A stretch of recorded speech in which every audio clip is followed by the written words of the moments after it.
छाननियां ना लगी हों, मतलब ना सच की छाननी हो, ना वादा को पूरा करने की छाननी हो, और बस पैसे आने चाहिए, उसमें लोगों की आहें भी शामिल हो, जुल्म भी शामिल हो, और झूठ भी शामिल हो, धोखा भी शामिल हो, यह खतरनाक है।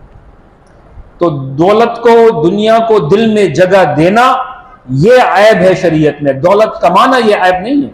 उस्मान गनी, अब्दुर्रहमान इब्न औफ, इमाम अबू हनीफा और अम्मा खदीजा रज़ी अल्लाह ताला अन्हा और ज़ुबैर बिन अवाम रज़ी अल्लाह ताला अन्हु, अब्दुल्ला बिन रवाहा रज़ी अल्लाह ताला अन्हु, ये तो दौलतमंद सहाबा में से थे।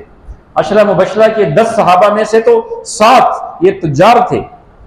तो दौलत कमाना ये ऐब नहीं है।